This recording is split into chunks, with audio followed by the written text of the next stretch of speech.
the brothers on the rise now. Woo! Endless celebrations all in my house. Yeah. Levitating now, I'm super duper fly now. Yeah. London boy, but DC where I reside now. Put the time in while you always yelling time out. And for quit it, cause I know I'm coming with it. You were sitting, you were wishing I was handling my business. Yeah. Now I got the ball like Harry Potter playing Quidditch. And my business is humongous, you would think that happens in there. Damn man, I'm all that, yeah, I'm all that. Working for that whip, yeah, that what you call that. I'ma blow up in the summer, have him yelling fall back. And I've always been ahead like an effing ball cap. Man, I came in the game like, whoa. Got a couple chains on me cause I like gold. They told me I'm the best and I told them I know. Cause when I'm in your town, every ticket I sold. Yeah, they saying I'm the man. Facts, bro. Facts, lot of haters. Tell me where they at, though. I'm the new pop, all I do is rap, though. Yeah. Want me on your song, throw a couple stacks, yo. Woo! Everybody wanna do the same thing. Yup. That's why we ain't on the same page. No. Do my own thing, and I maintain. Woo! Flow like water, so I'm going mainstream. I'm going mainstream. Flow like water, so I'm going mainstream. Yeah, I'm going mainstream. Flow like water, so I'm going mainstream. I'm going mainstream. Mainstream. Flow like water, so I'm going mainstream. Yeah.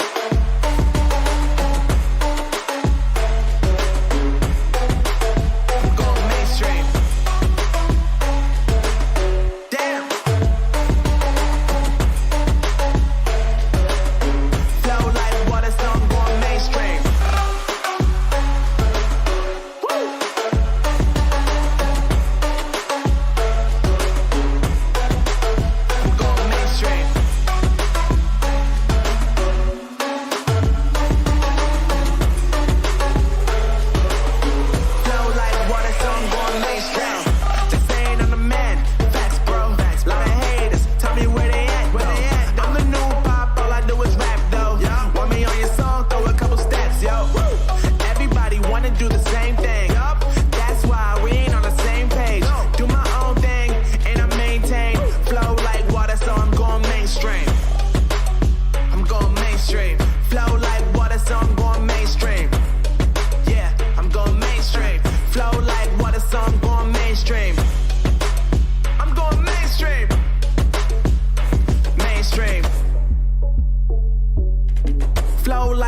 So I'm going mainstream.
Hello and welcome to the Xbox Infinite podcast. I'm your host, Biscuit for the Biscuit. As always, joined by Umbra. Infinite, how are you? I'm good, brother. How are you? Good, man. Good. It's been a great week. We don't have JediKnightPete here this week. He's had a bit of an emergency, so best wishes go out to him. But this week we've got 3 guests, and I'll start with Mr. Joanna Dark. How are you, man? How's things? You went to the gaming show just recently. Yeah, thank you. Thank you for inviting me on the show. It's a pleasure to be here. With Umbra. S and giggles. I'm not gonna say it on stream to try to be monetized. And then, of course, was it Sleepless Sinky? I'm sure just I'm saying Rose it is correct. fine. Rose. Just Rose. Rose. Yeah. Yeah. Thank you for having the panel. I'm excited to talk some of the great, topics we have today, and just overall, just games. Oh, Awesome. yeah. Awesome, man. And we've also got Rose. How you doing, Hi. Rose? Welcome to the podcast. I'm great. Thank you. And Shits and Gigs. We've had him on before under a different handle, but he's back and he's bold. And how you doing? Yeah, no, they dropped the charges, so I was able to get back on. Shits and giggles. Obviously, I don't mind being demonetized. I'm already third pass, so you can't take nothing to nothing. It's good. Thank you for having me. Always happy to be here with you guys and to talk games, see what's going on. All right, wicked. Yeah, it's been a bit of a interesting week. I wouldn't say it's been a big week, but it's been interesting. So we're going to get started talking about Battlefield and how the Battlefield 2042's player count is dropping lower than Battlefield 5, which is not really a good thing considering how terrible Battlefield 5's release was. Yeah, you just can't imagine what the cost is to EA, monetarily wise, reputational wise. It must be huge for them. Look, and it's pretty likely. I mean, as we've discussed before, that they let go the creative director and they were putting the blame squarely on the devs, and they're letting go of a GM as well. We know that. When is EA going to stop crunching the devs and start looking at their execs as probably the issue? Umbra, what do you reckon? Yeah, I mean, I think we've kind of spoke on this already. I think the issue has been addressed. That's why they got rid of their guy. Well, at least we assume. And they're replacing him, as we spoke about last week or the week before that, with Zampella. So I think they've addressed it. They're addressing it rather. I mean, let's just be real. Battlefield is not up to par. It's a subpar game. So they're addressing it in the best way. It's unfortunate it went this way. Yeah, I mean, they've dropped a couple of patches, and apparently that's fixed a few issues. But you know, you look at UI, you look at not bullet time. What am I thinking? Hit detection. You look at like the lack of a scoreboard even on that game, and they're talking as if it's like they call them legacy features. Since when is a scoreboard a legacy feature? It's very weird. Yeah, it's very weird. Shits and gigs. Are you? I think we talked about Battlefield when you were on last, actually, as well. We've been on this for a while. Yeah, we were a bit more optimistic the last time around. I think now you look at the game, and obviously, you know, it's EA's flagship FPS title. You know, every year we talk about Call of Duty, Battlefield. You know, sort of locking horns. You know, fighting for that commercial success and that player count.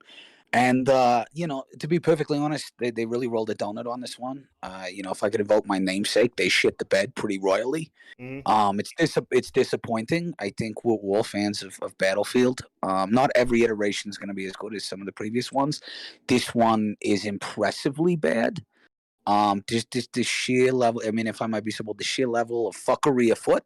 Yeah. With the game in general, yeah, it's I don't want to say astounding, but from a studio as big as EA with all that creative talent, and I understand they've got some internal problems, but it's disappointing. Yeah, especially when you consider their past with Battlefield 4, and then again with Battlefield 5, man, and they fixed. It seems that they fixed the issues with Battlefield 1, and then they just go and then they mess up with Battlefield 5, and they just go and do it all over again with 2042, like.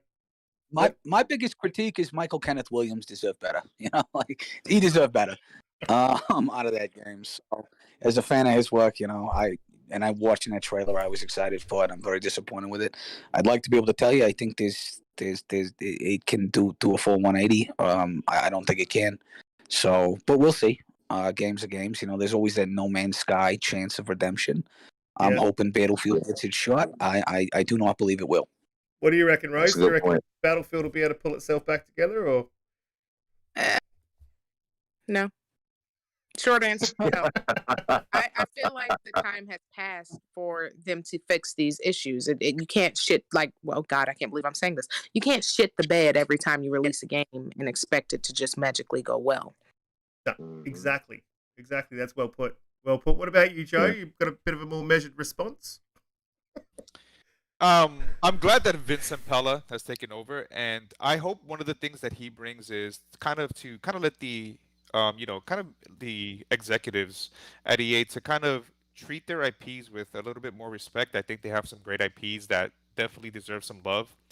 I'm not a big multiplayer person, but of course I play Battlefield. especially Battlefield 3.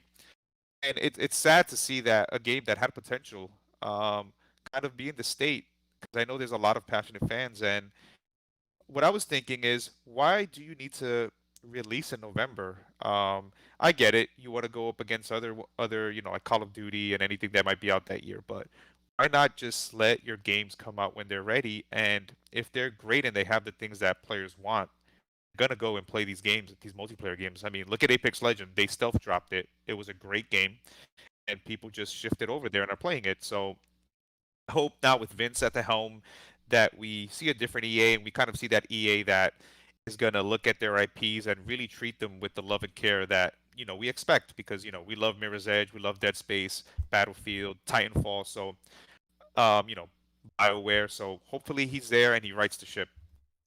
Yeah, well, I don't think he could do any worse. Otherwise, the thing's going to sink. Just want to shout out to Salblo Gaming. He said, as a thank you to Brisket and Xbox Infinite, we'll be giving 4 Halo Infinite Rockstar Energy Drink promotion codes and 1 Xbox Game Pass Ultimate code.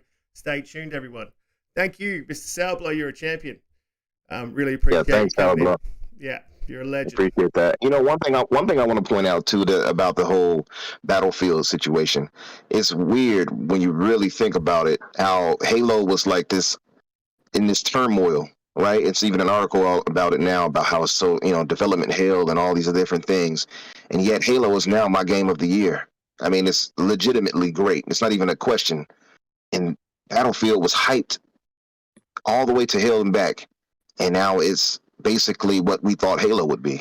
It's that trailer. It's interesting. That trailer had you jumping out of your seat, man. I can't remember the name of the dude who first pulled off that move where he jumps out of the jet, pulls out the rocket launcher, takes out the other jet, and then jumps into his jet again. Yeah. Like that had me out of my seat. I was stoked because everyone knows I'm a massive Battlefield fan, or I used to be, but man, now I'm just done with it. I'm done with it. I just cannot believe that they continue to do this. They treat it like a cash cow. You hit it on the nail on the head, Mr. Joanna Dark, when you said they're trying to release in that November window, because they're treating it as a cash cow and they're not treating it with that respect. And they really need to, man. It is a cash cow if you treat it with respect. It's unbelievable. I'm getting worked up, sweaty over here. Yeah. I mean, nowadays, we have so many multiplayer games out. So how do you stand, out from the pack? And again, on paper, when I saw some of these trailers, it looked phenomenal. The weather effects. I mean, I only played about 20 minutes when the preview was out for like 10 hours because I was busy at the time. And what I played, I enjoyed. I was like, oh, this is pretty cool. And, I hope that we have a Star Wars Battlefront 2 redemption story, where that game at first had the controversy with microtransactions. And then when you play Battlefront 2 right now, it's phenomenal. So I hope that,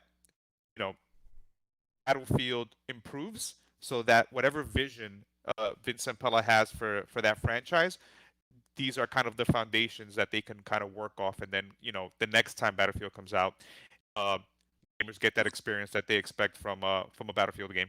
Yeah, look, and I'd say the only one saving grace that it might have, and look, this is going to sound very X-body, the one saving grace that it might have is that right now, half of its player base, which would be PlayStation, don't have any really good FPSs, and they seem to be sticking with it. They seem to be sticking with it. Yeah, it is sort of the only alternative if you're console locked on that. Yeah, exactly. So and from the looks of things out there in the Twitterverse, I mean, I know that's not the whole world, they're loving the game. So hopefully they can turn that ship around and hold a player base for long enough to get it to the stage that it needs to be at. Now, if you guys have a look on your screen there, you'll see me playing the Gunk. Now, there is spoilers. If you're worried about spoilers, then just don't look at the screen. I was pretty surprised by this game, man. It's definitely one I'm going to finish. I didn't think it was going to be one that I was going to finish. I thought I played it for about 10 minutes. I put it down, and then I came back to it maybe an hour later, and then I put in probably another 40, 50 minutes, man, and it started to really come good. It grows on you. It really does. It's a bit of an action platform. It's bare bones of the combat. There's not a whole lot of it. But it seems to be having a decent story development. I haven't finished it yet. I think I'm pretty close, but It's not a bad game. How you going with it, Umbra? I think you're playing it right now. Yeah, I'm playing it right now. I actually like it. I like to do live tests as we talk, to get my raw thoughts.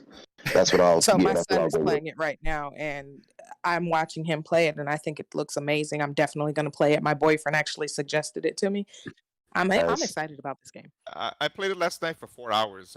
And like Risky was saying, I love it. I love so far the intriguing parts of the world, and I'm learning exactly. There's a point in the story early that you'll find out that you find some type of statue. I'm gonna just say, and then I'm intrigued to find out what's more about this world and that they've landed on. And I kind of like the banter back and forth between both of the characters. And there's a robot as well that's in there. So overall, I'm loving it. I think it's a nice palate cleanser as I kind of put Halo down after I beat it, and I'm Yeah. gonna go do my second playthrough. Yeah. But yeah, the game is definitely nice.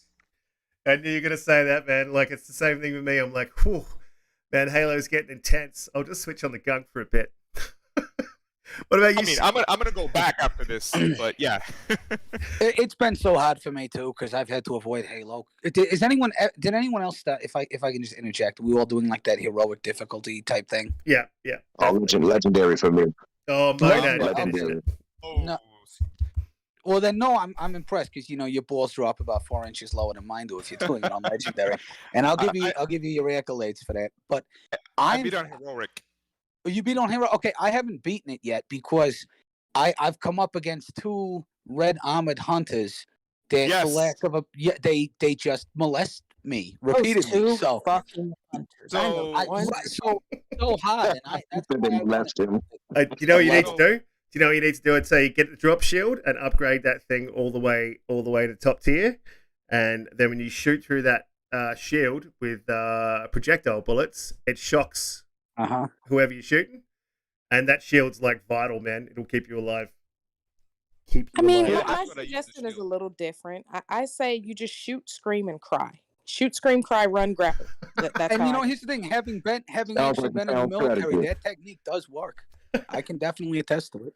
I mean, 100% works. I ran around the level. So funny story, when I ran into those 2 hunters, I was fighting another high value target, and I ran into this really funny kind of, I think it wasn't a bug, but they hit me so hard with the hammer that I tried to hook, and I got sent back to the beginning of the game.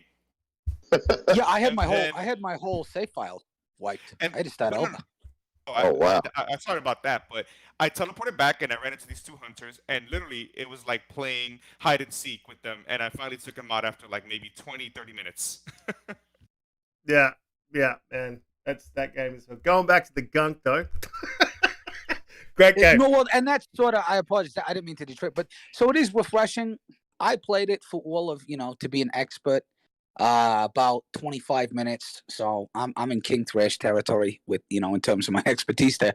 But I thought the graphics were pretty. It's not my cup of tea. Am I the only one that seems to hold that opinion of it? Are you gonna? Yeah, that's what I was gonna ask you. You're gonna go back to it because I played that 10 minutes and I thought, nah, that's not it, man. This is not going to be for me. And then when I picked it back up again, man, it surprised me. We're talking about the Gunk now, right? Yeah. I am talking about. I like the voice acting. We made a crazy transition to Halo when we went back. Yeah, I was going to say, I'm playing it now, and I'm actually enjoying it. I think it has that kind of, oddly enough, that Luigi's Mansion feel to it with you using the stuff to suck in the Gunk or whatever. It's kind of got that Luigi. You feel it too, right? Yeah, it's got that Luigi's like Mansion. vintage GameCube. Yeah. And I like the art style. I like Rainey, how she looks. She looks cool. I like the ship and the little robot and all. It looks dope. I like it. I think I'll get into it. Slow burn. Does it need more time? Yes, it does. I think they could have used more development. Yeah. It picks up around about. For what it's worth, I think it's a little low budget kind of like indie game, so I'm not that mad at it either way. Yeah. Right, I got it for free, so I'm not not complaining. Power of Game Pass. Kind of like I like the premise as I've understood with the banter back and forth. I think when you're playing the game and it finally picks up with the characters interacting more, you start learning exactly who they are, why they're there.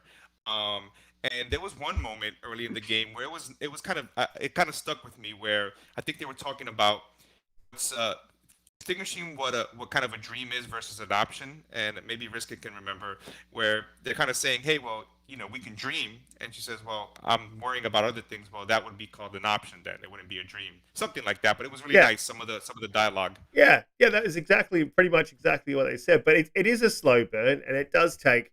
Like, it takes a good hour, man, and then it really starts to kind of pick up and get a lot more fun. Like, there's a lot more complicated platforming. I mean, it doesn't get super complicated, but it adds a little bit, tiny bit more difficulty, a little bit more variety.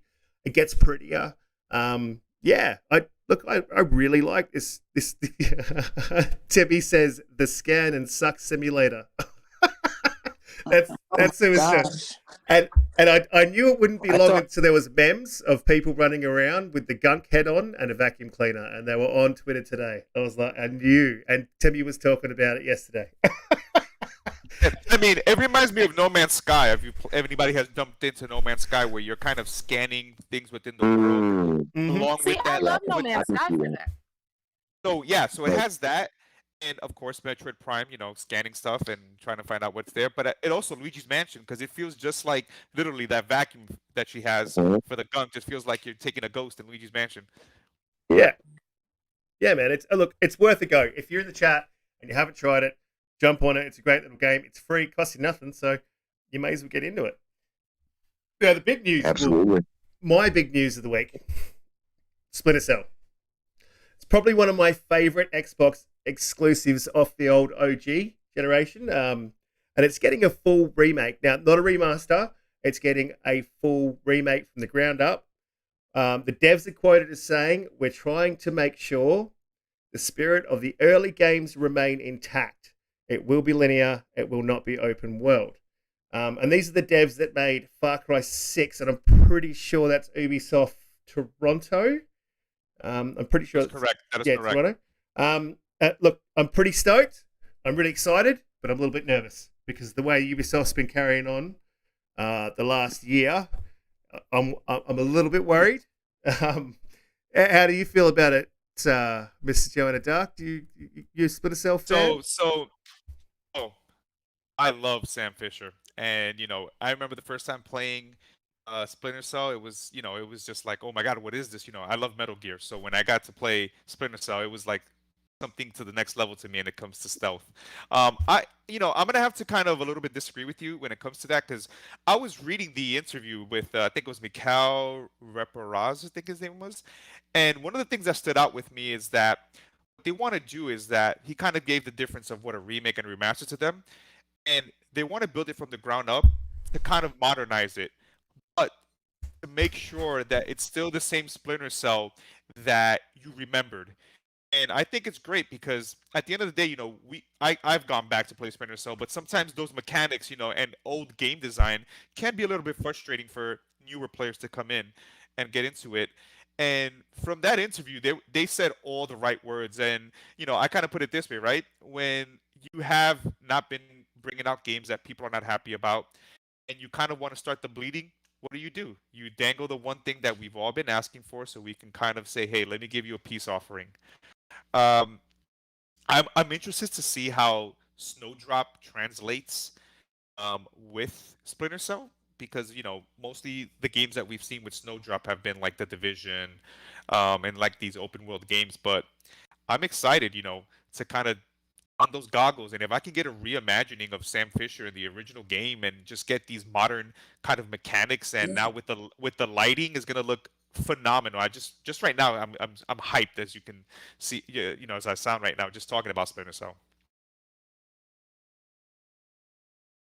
Yeah, I'm with you on that. And the big thing I think about the Snowdrop engine, it's been used for a lot of different AAA games, right? I believe it was used for the Division. Am I correct there?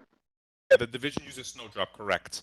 Yeah, so I'm interested, like you said, in seeing how they actually transition it for this. It's going to be interesting for me, but like Risky, for me, Splinter Cell is one of those OG Xbox titles that really brought me into the Xbox. Yeah, it's one of those things that really brought me in. I love the whole aspect of stealth in gaming. That's one of the things I wish some of these major games would actually do better with. No. Infinite, we've talked about this with me. They said it was, and they said it was linear. They said it was linear, which right there took away my worries. Yeah. It's not open world.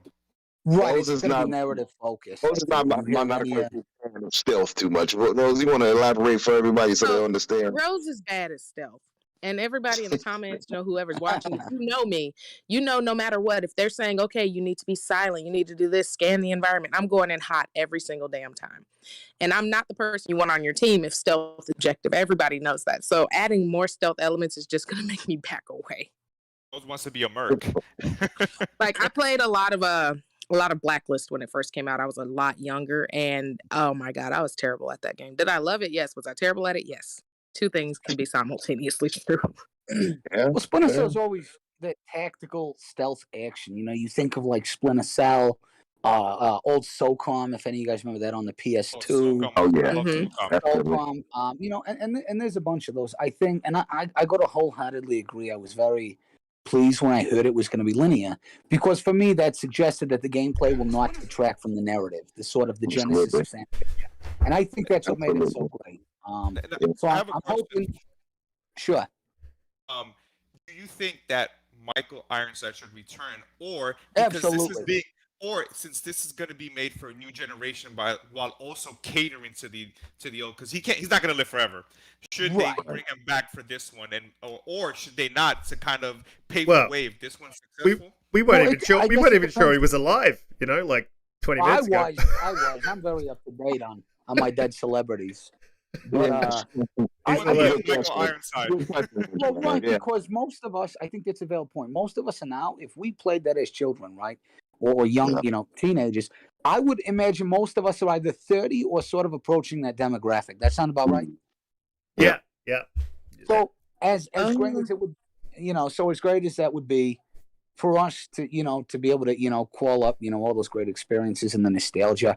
I think we do have to admit we are not the target audience anymore that we were 10, 15 years ago. Yeah, We're not but necessarily the future. That's the incredibly true.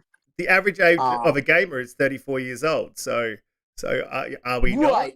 Are we not the target No, audience? but I would like to think we are, because I would, like, in my heart of hearts. I do think now, with game consoles sort of finding their way into more and more living rooms in ways that, when we were younger, that was not the case. I want Michael Ironside back. I do, because obviously you got to love a great Michael Ironside.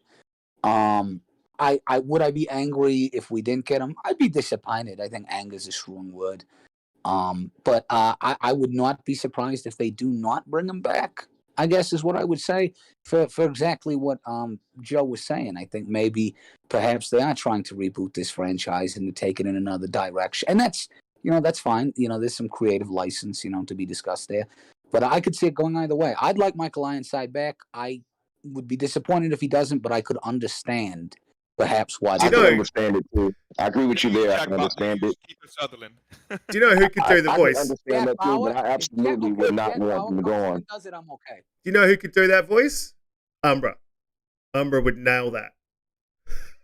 I'm gonna send a letter. I believe I'm gonna send a say letter Brian into Hopkins. Ubisoft. You're doing an audition Well, next week. I'm still trying to get the gig for the next James Bond, but I don't think they. nobody wants to hear that. I'm just saying. Hey, Q, send over my cat. This is what Yeah, I'm well, doing that's what I in mean. Halo. Like That's what I want to be. everybody laughs, but I would be a great Bond. Walk up to the bar, Budweiser, bottle, not a can. Call the cops. Like, Call the cops. Oh boy. Go. well, Go, equal go. opportunity. I would say that's a good question, Joanna Dark, that you posed. I myself, longtime fan of the IP. I would not want anyone but Ironside, but like it's been pointed out, he is I think in his, if not his late 70s, he's got to be in 71. He's 71. Yeah, he's early Oh, 70s. Media. okay. So He's he the has same some age type as of- Master Chief. Yeah, the thing is, it's like you said, how long can you keep going, right? His voice is iconic, just like Steve Downs. So it's something that's hard to replicate or to replace. What I think they should have done with the past titles, like Blacklist.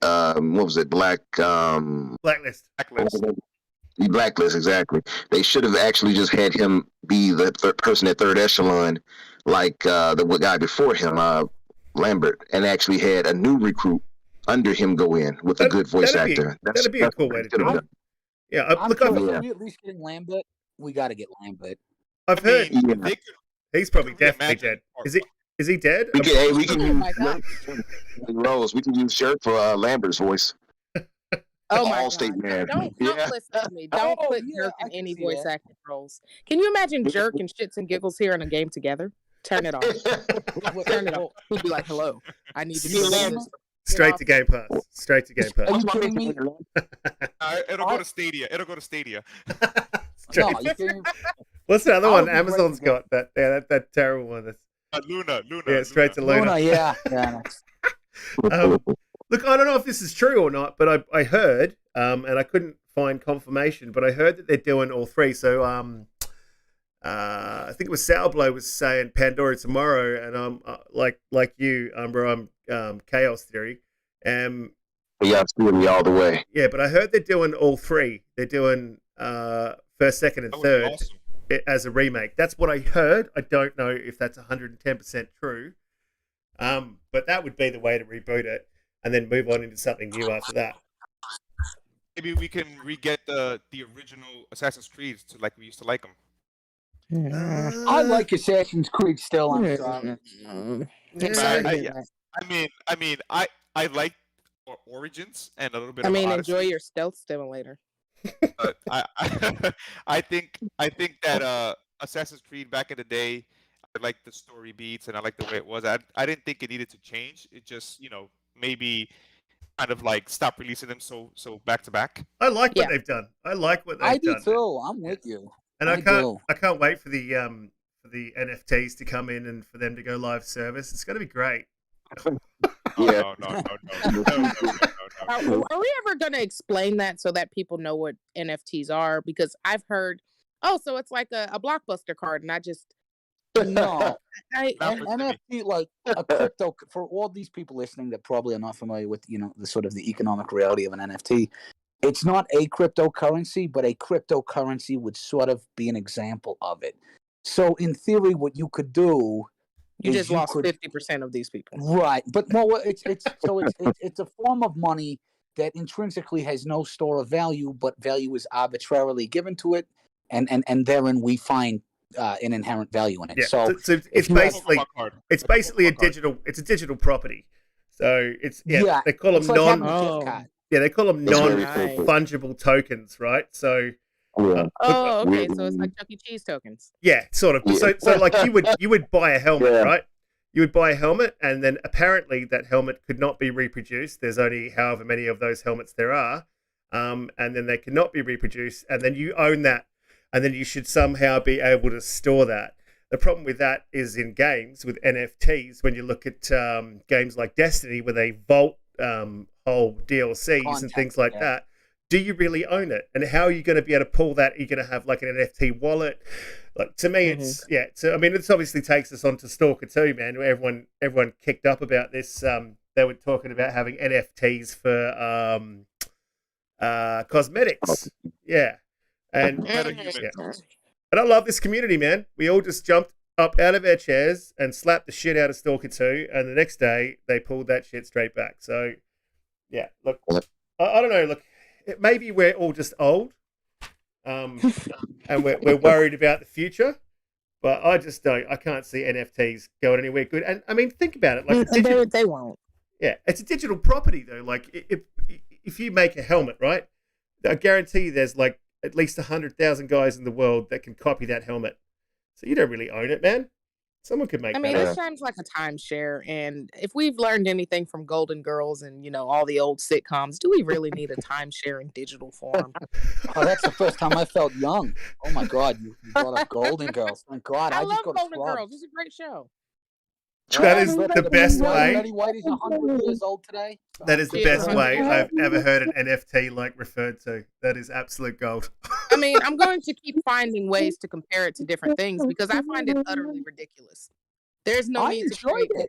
more, the push for more capitalism and cryptocurrency, blah, blah, blah, blah, blah. I don't think there's a need for that. But I'm Yeah. going to enjoy listening to people talk about it and making ridiculous comparisons. Absolutely. Yeah, but I was a it's fan. it's Am I another the way only to. one that wanted the NFT? Yeah, Am I the you are. only one? Yes. Yeah. I You am? are. Okay. I don't want them to monetize games any more than they already have, man. They've already done enough. Exactly. You have No, done I'll enough. just go fuck myself. We know Yeah. you will. Yeah. or a banana skin, like one of the two. Anyway, No, God, you know we're what? not They're doing wrong. this no, we again. we're not Please, going there. God, help me. We're not going there. No, we're not.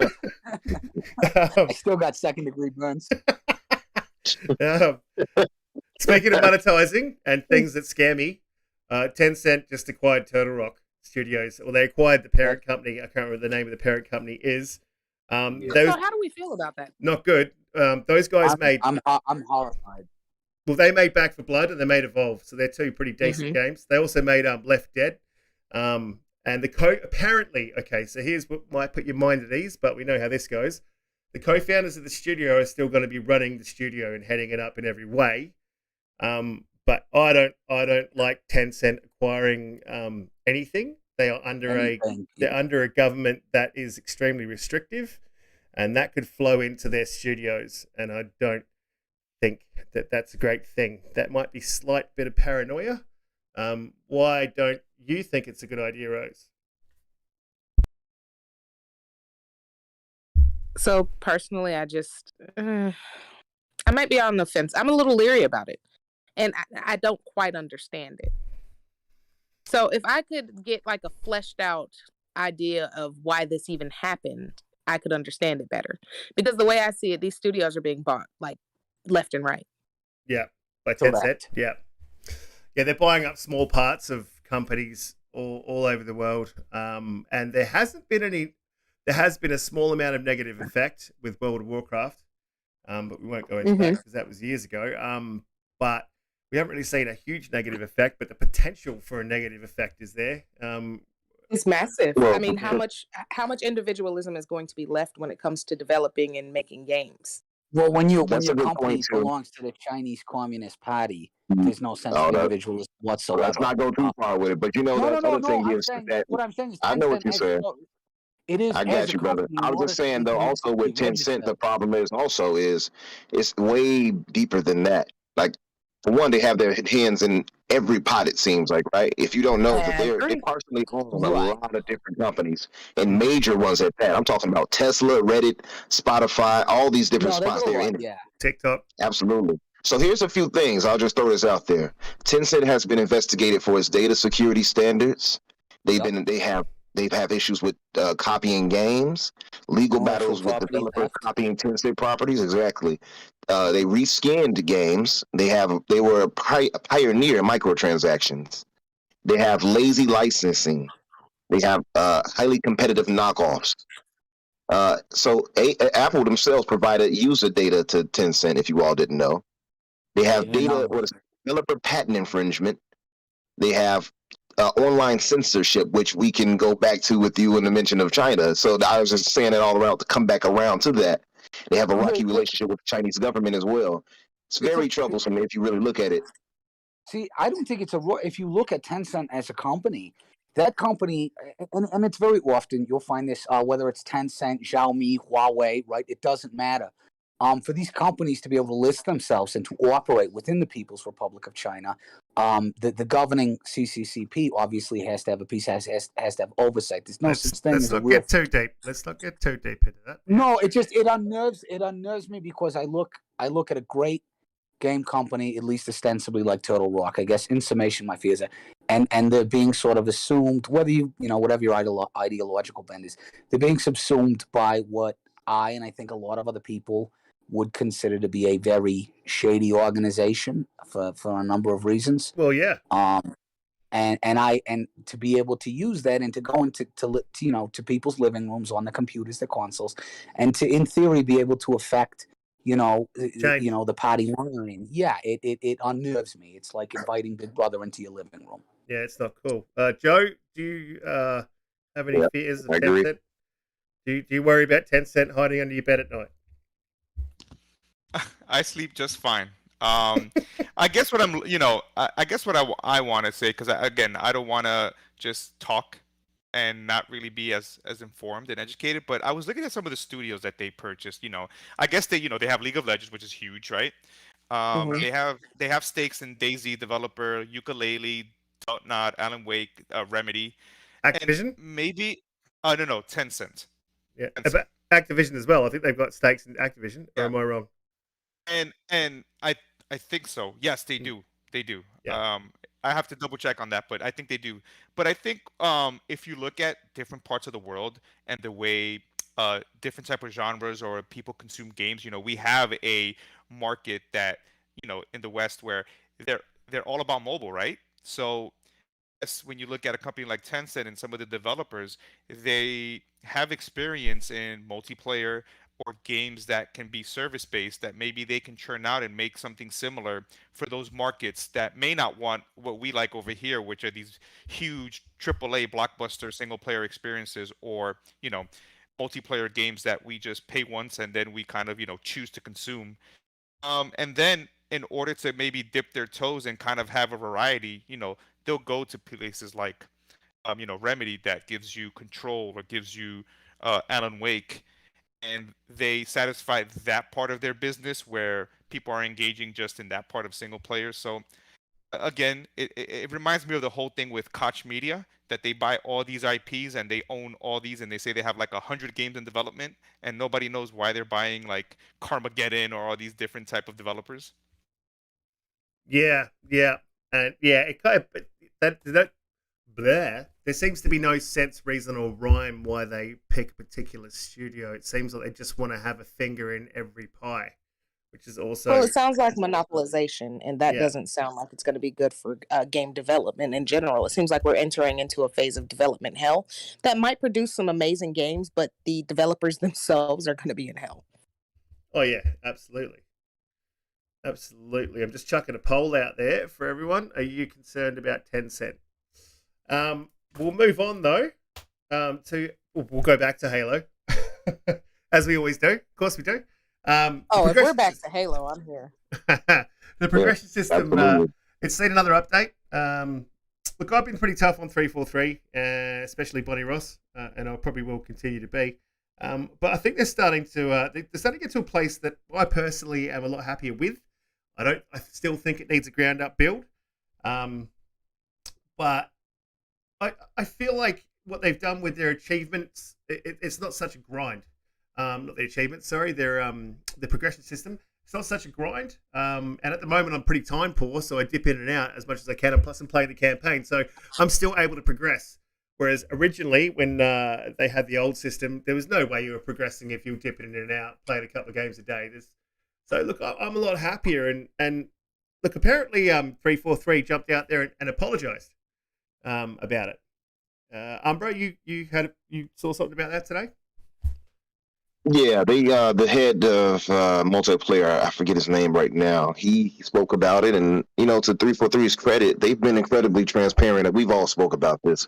One of the most transparent devs out there, and he came out and he took it on the chin and said, "Hey, we messed up by putting some of the Yoroi armor and in the timed event into places of like on the the storefront where you can buy these things. It kind of took away from things, so they're changing that up, and I like that they're quick on their feet. So whenever there's some complaints from the community, which with Halo fans is going to be pretty much every day, they've been quick to address it and change things accordingly, such as what we have now with the progression system. So I'm liking where they're going. I'm liking where as far as them being transparent. What they still do need to work on, of course, is the pricing. The pricing in the store still needs to be corrected, but I think they're getting there, and I like a lot of what they're doing. I mean, now that they corrected that, so I'm positive about the game 100%. I think they mentioned something about the pricing from or either on, I don't think in the interview, but I think on Waypoint they outlined their plans, and they Thanks, Joanna. And they were his name was Jerry Cook. Yeah. They outlined their plans. They said they're going to do something about the pricing in the store and removing those items that shouldn't have been in the store in the first place, which is pretty cool. That's pretty cool. It also shows they're listening to the community. Rose, look, this might tie into the next question that I have for you, Rose, but how have you been finding Halo? There's no easy way to say this. I've become obsessed and addicted to and with Halo. I got my Xbox Series S on December 6th, I believe. And I'm already at maybe a 2,000 gamer score just because of mainly Halo alone. The multiplayer, the campaign, everything about Halo appeals to me. And I'm a person who does not like first person shooters. I can't aim, I can't shoot, I can't walk at the same time. But I find Halo easy enough to jump right in without knowing any of the history and learn the controls and everything. I'm obsessed with it. I love it. I love the story of Master Chief, which I've been learning about the lore through YouTube and through whatever literature I can find. I really, really, really love the first person shooter game, and you'll never hear me admit that again. So I hope everyone's recording.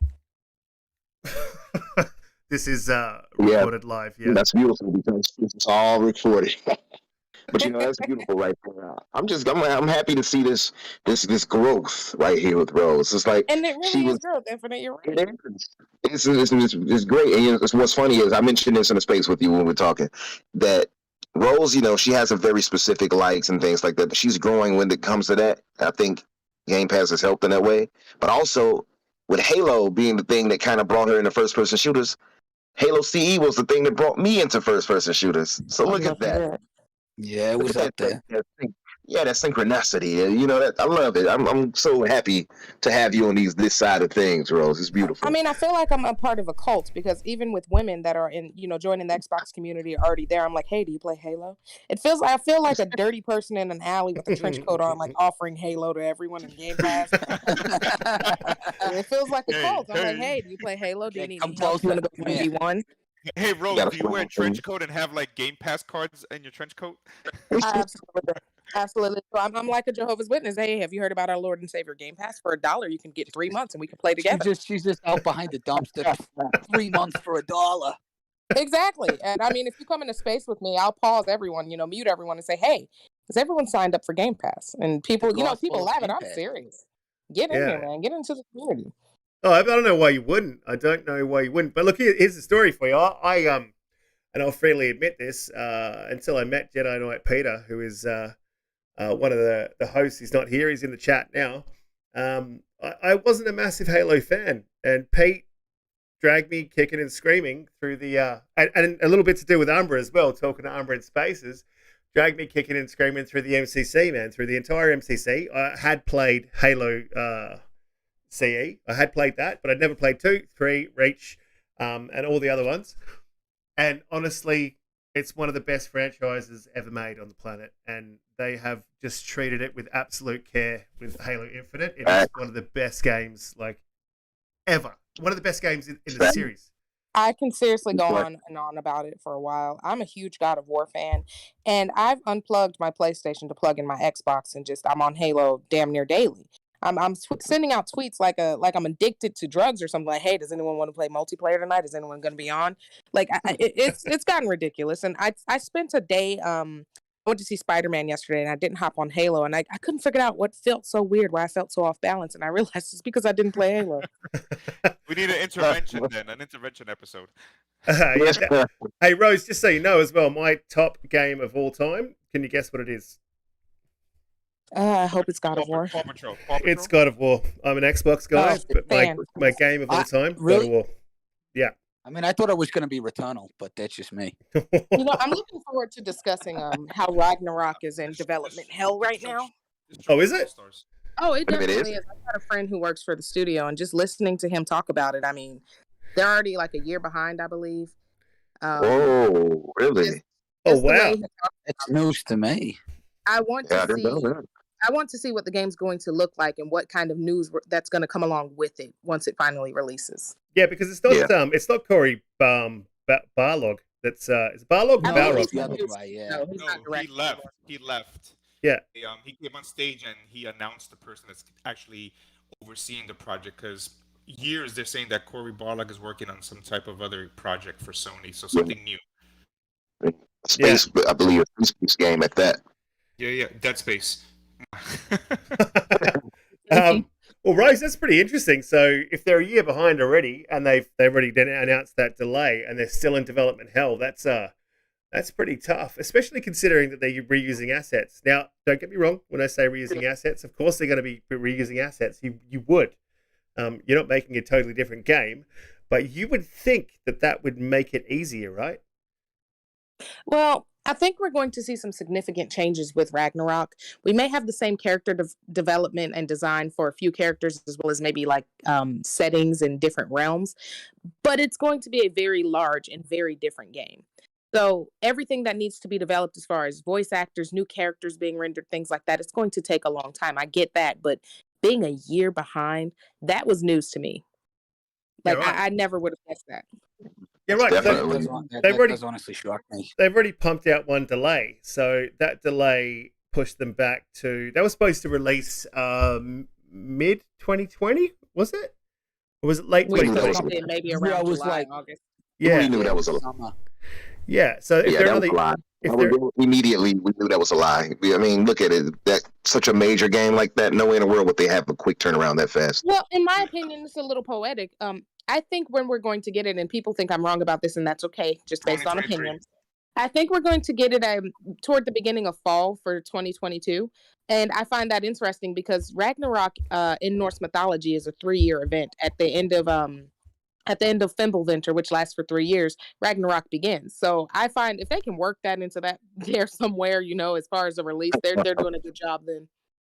But you It's gonna see it, be you see it like coming out. Assassin's Creed, where they kind of put the storyline in real time, saying it would happen on the apocalypse and everything. Right. If they can work that in there somewhere where they're like, oh, Fimbulvinter is over, come get Ragnarok today, something like that. But that would be perfect. That would align with mythology. Be great, quirky little tagline. Like, get in there. That's what I say. I But you find see it. it coming out around Starfield But- territory. I mean, when I Yeah. heard about God of Yeah. War, Yeah. and they said it was going to come out the year they pronounced it, I said no way, because similar to Right. Hellblade, they use motion capture, and at the time with the world and everything, they weren't doing motion capturing, so Yeah. that probably halted some of the development, and Oh yeah, it definitely did. so it's, And it's, then we it's had surprising. Christopher Judge, the voice actor for Kratos. He had some health issues, and that delayed the game. Yeah. as well. Yeah. Yeah, Very and true. they held it up for him. They actually held the game up for him, which was he I was in think it was tears. worth it. He was in I tears, mean, but Absolutely you worth it. can't have Kratos as anyone else but Yeah, that man. dude, man. That dude is Kratos. But I find Only unless you went back to TC Carlson, that's about the only way. I find Nah, I can't see that happening. Do you have a son, No, of course. Rose? Just out of interest, is you said you had a son, right? I do. I have a 6-year-old boy. Right. So that story would have hit like pretty hard for you because I have two. I've got a 20-year-old, and he often pops into the chat. He doesn't say much. I don't know if you're here right now. And I have a 4-month-old. But when I played it, I had just the 20-year-old and the one on the way. And that story just really, man, that I mean, part for where me personally, where he kills the it deer. felt more of it felt more of a son, a father-son coming of age kind of story. So it didn't resonate with me in that way, but I can see how it did with the target audience, which was big God of War fans and maybe people heading toward their 30s and 40s who have started to produce children or male heirs, sons. So I love to see when people talk about how they can relate and connect with the game because I connect with it in a different way, being an original God of War fan, being a big fan of Santa Monica Studios anyway, and just a big fan of Norse mythology or mythology in general. So I love to get the different aspects. In what way did you connect with it though? Like, a bit more detail. I Give me love detail. Kratos as a character, and finally getting his character arc to kind of come to summation. We've seen him go from this vengeful. Well, first he started out as a Spartan warrior. We see him go from this amazing warrior to a vengeful god, and then just to a man looking for peace. He went through this huge and very long stage of self-loathing. So it was nice to see a older, more wise, almost like an older Batman. He's wiser. He doesn't really look for fights as much. He's able to teach. And that's something we haven't seen him really do in these last games. He wasn't able to teach and give us perspective of what it was like being this god, a god who hates gods. So now we can kind of understand his character a little more and really question his relationship with Atreus and how he's going to teach his son, who was initially thinking he's a man and now how to be a god. One thing I want to say, Rose, to you about this, it's always amazing to hear you speak on God of War, because when I hear you speak on it, I feel that love for it, the franchise in general, like I feel it for Halo. And it's always amazing to hear it, because when you speak of God of War, it's a glow about you and your voice. Yeah, So there's no it's- shortage of passion. when I played God of War, and I have a 6-year-old daughter. To me, when I played this new God of War, as a fan of Kratos, it reminded me of Denzel Washington in Man on Fire. a man who's Oh, been I through love so that. much, that's been through so much, and he finally has Atreus, who's something more, like a light for him to be better than what he did in the past, killing everything with rage and being consumed because of what happened, right? And that's how I connected because again, I love Man on Fire, I love Denzel Washington, and when I played that, I was like, you know, it just felt that way where you have this Kratos that's been in this fight with these gods, and he finally thinks, hey, you know what? I got out of this game. I can restart. You And would then think. then what happens is he doesn't want to taint his son Atreus with what he did before, or say, hey, this is the solution. And what happens is, like everyone else, right? When you think you've left, they just keep sucking you back in, and Well, he if has I no can choice. interject, it's not even just Atreus that he doesn't want to taint with this mindset. If we look at the god Baldur within the game, is he not a lot like our original Kratos? He's vengeful, he hates one of his parents, and he's hell bent on vengeance. And then Kratos tells him the cycle must end here. Yeah, but It's not just his own son. he is a He burn the wants world all character. people to give that. Baldur's a burn the world character. Like he wants vengeance not on Yes. anyone in specifically, possibly his mum, but on vengeance on It was anyone. his mother. And It was that his mother. fight- And, Yeah. and not just that, for Kratos to end an entire pantheon, he was just like Baldur. He didn't care what happened as long as Yep. the gods were gone and he was gone. And that fight with Baldur, oh my god, I've Yeah, never that seen was such a epic. fight. Like that it start, was Fight, like yeah. that start I wanted was to put- unbelievable. Yeah. Do you know what got I me wanted to- though? I wanted to put- That fight was amazing, but do you know what got me? And I was about to say this before, is because I have a son, is that part where he kills the deer, but he doesn't kill it, right? And he's going to go up with the Mhm. knife, and he Kratos has to push his hand into the deer's heart. And, Yeah, you have to help him kill the deer. and It's that Atreus ending of Atreus innocence, can't yeah. see him. Atreus can't see him, but like he has that moment where he wants to put his hand on his son's shoulder, and he pulls back, and that spoke volumes to me because that's how I was raised. I was raised like that with that kind of a father, and I completely. And from that moment on, I was in that game. I was So that's like, a yeah. connection moment. I really love that because when you look at the Ragnarok trailer, Kratos and Atreus seem to be traveling like nomads, and Atreus goes out hunting by himself and brings the bacon home. Like Mhm. that's a big moment. So we're learning that Atreus is coming of age. So I'm thinking for this next game, we're going to get a lot of character development. We're going to start to like Atreus a lot more because he doesn't rate well among consumers or among players. So I'm hoping we'll see some serious development to where people can relate to I think not just teenage angst, but redemption. they're going to come to Well, loggerheads. I- They're going to come at each other. I think. Yeah, in the they end, have to. it's going to be I father think v that son. the first boss fight is Yep, going that's to what be great. that's what I was thinking right now. When does Atreus kind of say, you know what, forget you, Kratos, It's I'm gonna going do to my have own to be thing. very early in the game. I think the very first boss fight is going to be with Atreus. Well, I Yeah. think It's not going to Yeah. be a Oh, fight wow. to harm him. It's a fight If- to kind of hit him on the top of the head and say, "I'm your father, knock it off."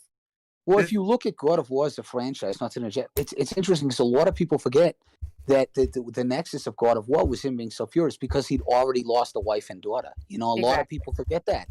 So I think to sort of Yeah. to see the genesis of Kratos' character, and this almost feels like there is a sort of emotional element to it because he's failed as a father, he's failed as a husband, and he has, and So, this is his like I second said, game. a big story of redemption. I agree with you completely, and we're seeing Atreus and Kratos finally connect in a way that we can believe Kratos because he spends a lot of time. If you read the companion novel for God of War, it's actually an in between 2018 and Ragnarok. Atreus says that he didn't spend a lot of time with Kratos in his childhood. So it's interesting to see them connecting in this first game like strangers, and then we get to the end of the game and they're a lot closer. They trust each other. It's broken down again by Atreus finding out who he is and finding out what he needs to be doing in this world, or trying to find that If you're out. raised like So that, that though, trust if you're is now raised in that type of environment, and it's a very Australian environment to be raised in. Yeah, I was too. If you're so if you're I raised in that understand. environment, your dad, even if you live with him, he is a stranger to you until you start to get older, and then you start to understand the until man. you start to become a man. Yeah, you understand the man because Mhm. you're becoming a Yeah. man, and that story is just it. Honestly, it. I can There's a see couple how of that would times raise where I won't cry because I'm a dude, but I got close. I got close. I was looking for the Kleenex. I didn't need it, but I was looking for it. I think it speaks to the story in general that you can do something so fantastical as that, and yet on a very deep level, it's still very relatable. You know, you Very can be killing, grounded. Yeah. yeah, you can kill an ice troll, which we objectively know is fantasy, But then you see those Right. rare moments of that sort of He sits paternal down and hears Volt approach or lack thereof, tries to and, share and, that and it wine hits with. you. That's that moment. I know what you mean. Yeah, Because the I think a humanity. lot of us would say we've all been Atreus on some weird level. You know what I mean? Oh, we've all Now been there. maybe we haven't been Yeah. Kratos yet, but we've all been. And I think there's a sense of understanding to that. At least Absolutely. If you compare Kratos and Atreus to Joe and Ellie, to Last of Us 2, I always say Last of Us 2, everyone's very divisive about that game, but I have never felt a game make me feel so angry, but also put the weight of killing another human being and kind of like saying, man, I have to take a break from this game. And when you look at the end, right, for some people, not to spoil it, but Ellie becomes the one thing she despised about Joel. She becomes Joel, and like driven, Kratos, brutal. yeah, by rage, but the fact that you can't see it and you're so blinded by it that everything you just touch you destroy, and it's the same thing with Kratos, right? In the first God of Wars and everything, he destroyed everything in his path there when he finally came to this realization that he accomplished what was it Self-loathing. for. He wanted to commit suicide. He wanted to die. Yeah, because after that, what do you have? All that rage that you gave away. Now, what can you do with it? You accomplished afterwards? One thing I will say on that is the game that actually touched me that way, I would say, is Red Dead Redemption 2. I felt that exact anger. I felt that that sense of like, I don't know, defeat in a way, and wanting to get revenge. Absolutely, wanting to get revenge on. I don't want to give anything away, but wanting to get revenge and things like that for the man with the plan and everybody else. It just a lot of that left a lot of bitterness, like a bitter taste with what happened with the story. I'm not going to go anywhere with that, but I want to say this just to transition a bit. We talk about God of War, but Xbox has its own quote unquote kind of Celtic, God of War-ish thing in Hellblade now. Norse mythology. So I'm playing In Hellblade right now, and I love. Yeah, so I wanted to ask you, Rose, because I don't think that we talked about this, but what did you think about the Hellblade 2 trailer that we saw at the Game Awards? And what are your thoughts on like where they're going with that? So I'd have to start with the game I'm still playing right now, which is Hellblade. It's a different kind of game for me, and it feels very much like a PlayStation game as I'm playing the first one. The controls can be a little clunky for me. The combat, I like the combat, but it's not exactly as smooth as I'd like it to be. So I'm not too excited. I'm not overly excited for Hellblade 2. I love the trailer. I think it's beautiful, but I'm not holding my breath for it like I am for Ragnarok. So I'm hoping once I get through this first game, which sometimes I get to these puzzles and I just put it down and walk away, go play Halo for 3 days straight. And then I'll finally come back to it, late at night. But it's not grabbing me and holding me in a way I want it to. So I'm not seeking out every bit of like anything about Hellblade 2 just yet. So once I finish this first game and I can really get in there and connect with it and like it, I can give some more thought about that. I have a question, Rose. Are you playing it with headphones? Yes, I am. Everybody told me. Okay. You have to. I mean, here's the thing. When I loved Hellblade. I own it on every system and I replayed it over and over. One of the things that I like it to kind of compare it to what we were just talking about is that to me Hellblade is a more grounded version of God of War to an extent of going into the kind of Celtic mythology and kind of like bringing this whole thing into it. And that ending, once you get there, I look forward to hearing your thoughts on it. But it was a powerful type of ending, and I want to see how the second one builds off that. Because kind of like the first Hellblade to me feels like the end, the kind of like the end. Yes, the loss. End. Yeah. And number 2, what's that part? What's that gonna? It looks like the battle. Like the beginning of Hellblade 2, it does feel like the end. It feels like we've gotten somewhere and we don't know how we've gotten there. So I want to see how... To me, it feels like a prologue from after you've finished Hellblade 2 and played Hellblade 2, which is absolutely amazing. Like this new one looks like a prologue, so you see how she got in her own head, how she got all that anxiety, how she got all that angst, that those voices that followed her everywhere. What happened to get her there? I have a theory about that.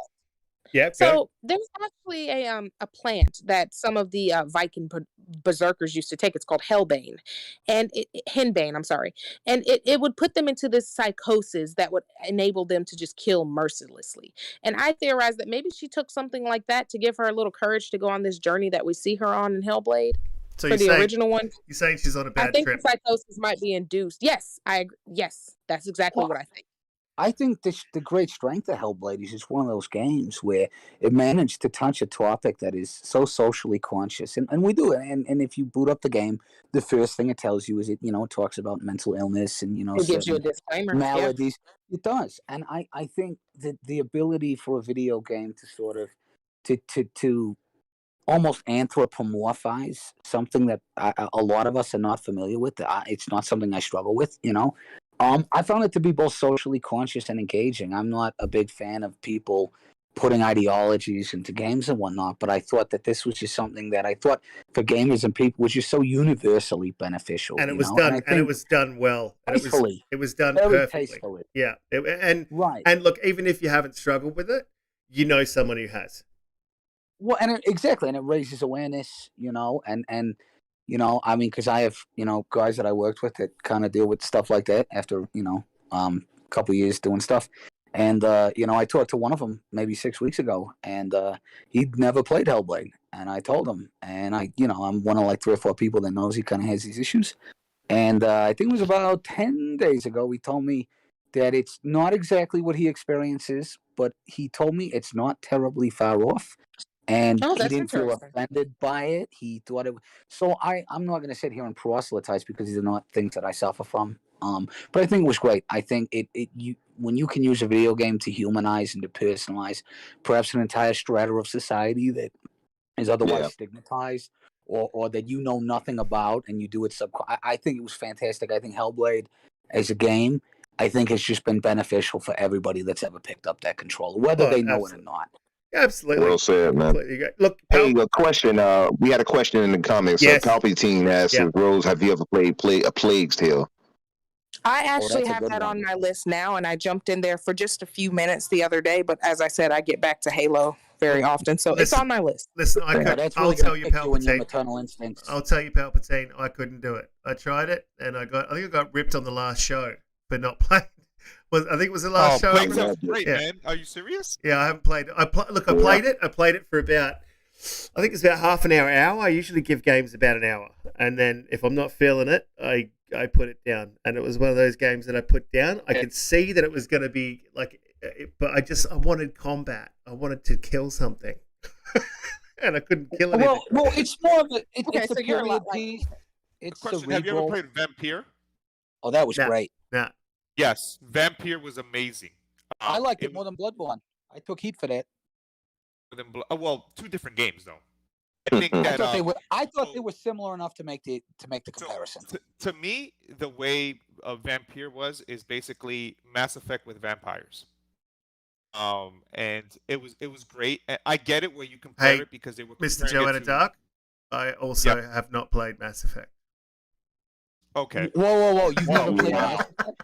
Oh my God! Get off this podcast and go play. Yeah, you gotta go. Get the legendary Podcast over. Talk to me in 3 weeks. Hey, somebody in the chat, let's get Risket for the Biscuit a code for Mass Effect. Oh my God, I can't believe this. Yeah, look, it's on my. I will account share with you right now, my brother. It's in my backlog. It's in my backlog, man. I am going to play it, but it should be at the front of your backlog. It's massive. Yes. That's the problem with the game. It's massive because you got the new remastered edition, and I've got a 4-month-old. What's up, Uso Vinny? I got a 4-month-old. I've got stuff going on. I'm in the UK. There's a lot going on. So at the moment, it's just not a thing that I can do. I can barely get on Halo, but I will. Now, look, this kind of brings me to something else. The amount of content that you've got on Xbox these days, from Mass Effect to, I mean, that's on PlayStation as well, but like to Plague's Tale to Halo to Forza 5, Xbox continues to provide content everywhere, from Game Pass to the museum. I don't know if you guys have had a chance to check out your museum. If anyone ever wants any like credentials from you on Twitter, it's a good place to go to get them. And the new documentary that was chronicling the rise of, frankly, the best place to play at the moment. I watched that documentary, and honestly, it gave me a massive dose of nostalgia. There's a couple of moments here I was like, oh my God, I remember that. I remember when my 360 got red ring. That sucked. I remember the launch. Oh, yeah. I remember the Xbox OG. I remember Abe's Odyssey. They talked about Abe's Odyssey. That was the game that brought me to Xbox. Like, all these games are amazing. So I wanted to ask you, Rose, first. I know you're fairly, like you said, you're fairly new to the ecosystem. So what is it that brought you in? What tipped the scales for you? Are you asking for me? Yeah. So I'm a PlayStation 4 Pro gamer. I started out on the PlayStation 2 and I started out on the Xbox 360 and the PlayStation 2. I had both simultaneously. Played a lot of God of War and a lot of San Andreas on the Xbox. I got away from it for a little while. You know, I had kids, went to college, things like that. And I got the PlayStation 4 Pro as a gift. Played a lot of those games, you know, Ghost of Tsushima, God of War, The Last of Us, which I really couldn't get into. And then I kind of took a little bit of a break and just replayed some games for a while. My friend Jerk, he's on Twitter. He invited me to a space one night, and it was Xbox gamers. You know, Infinite was in there. They were just talking, you know, shooting the shit. And I started listening to these guys talk about games. You know, they let me talk a little bit about what I was interested in. And what struck me was they knew that my favorite game is an a PlayStation exclusive, and they didn't care. They still let me talk about it, and they would still come to every space and let me sit there and talk about it as much as I wanted to. I've never felt so welcome into a community. And then, you know, listening to them talk about games, they let me rib at them, make fun of them. And it was just such a welcoming community. I started getting interested in the games. I didn't care about Halo. You know, I'm not a shooter girl. I'm not good at it. And then I got the Xbox Series S for my boyfriend as a gift, an early Christmas gift. Plugged it in, downloaded Halo, and I've been on it ever since. I love the accessibility of Game Pass because originally I was playing on my my iPad with my DualShock controller. I was playing Hellblade on my iPad on xCloud. That kind of accessibility is unreal. I can have my son playing on the iPad with a DualShock controller. I'm in the living room playing a game that I have downloaded. It's amazing. And the fact that we can share that is amazing. And the fact that I can be integrated into this community and talk with people and play with people, it's something I didn't even know I wanted. And I've never really been a fan of multi-player games, never even considered them. You know, I've played Legends mode on Ghost of Tsushima, and that's about it. But having a large group and community of people to play with and talk with and build connections with, it's keeping me here. And you know, just not even going to go into the greatness of Game Pass, but that's keeping me here too. But really, the community is amazing. And I've never felt so welcome in a community to talk about games and just about things I like in general. So it'll definitely keep me here for a while. Yeah, look, I found that some of the best people I know, man, are on Xbox. JediKnightPete I met on Xbox, and he's an absolute champion. He's on the panel every show, except for this one. He had a bit of an emergency, and he's an absolute champion of a bloke and a good player. I'm the same as you, man. The community keeps me here, and I found that when I went to PlayStation, because I've got a PS5, just everyone kind of seems to be in on their own thing, and it's not as welcoming or open a community. Right. It's not as inviting. Yeah, it doesn't feel like you feel like you're intruding when you want to go talk to someone in a game. It's weird. It's a weird feeling.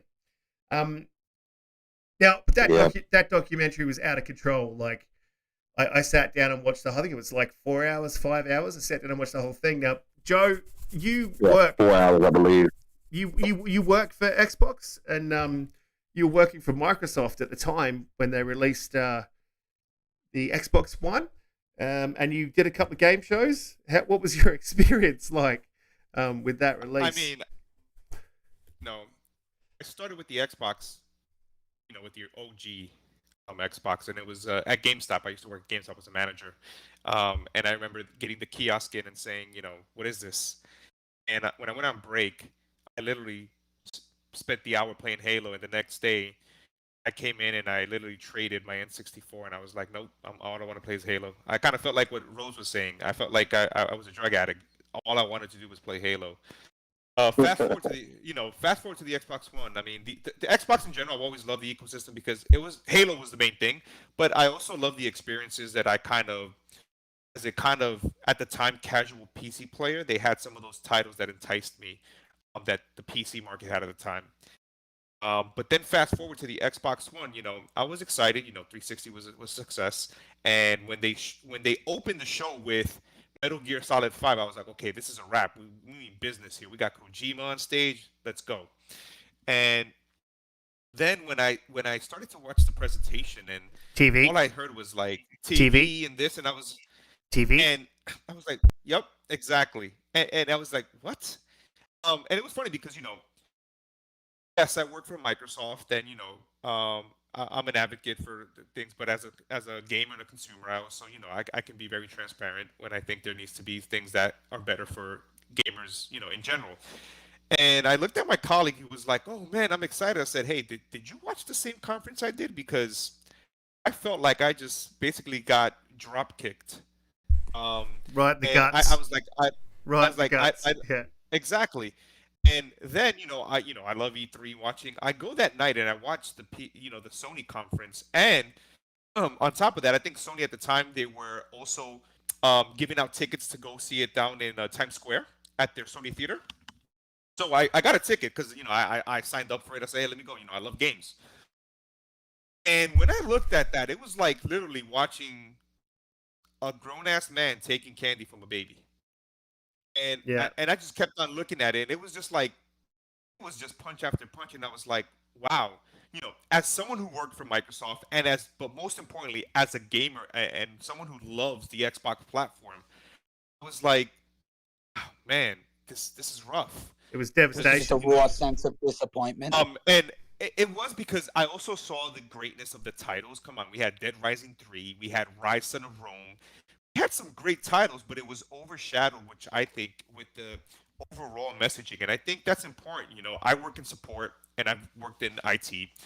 And one of the things I learned early in my career as a Mr. Know-It-All at 20 years old back in the day was that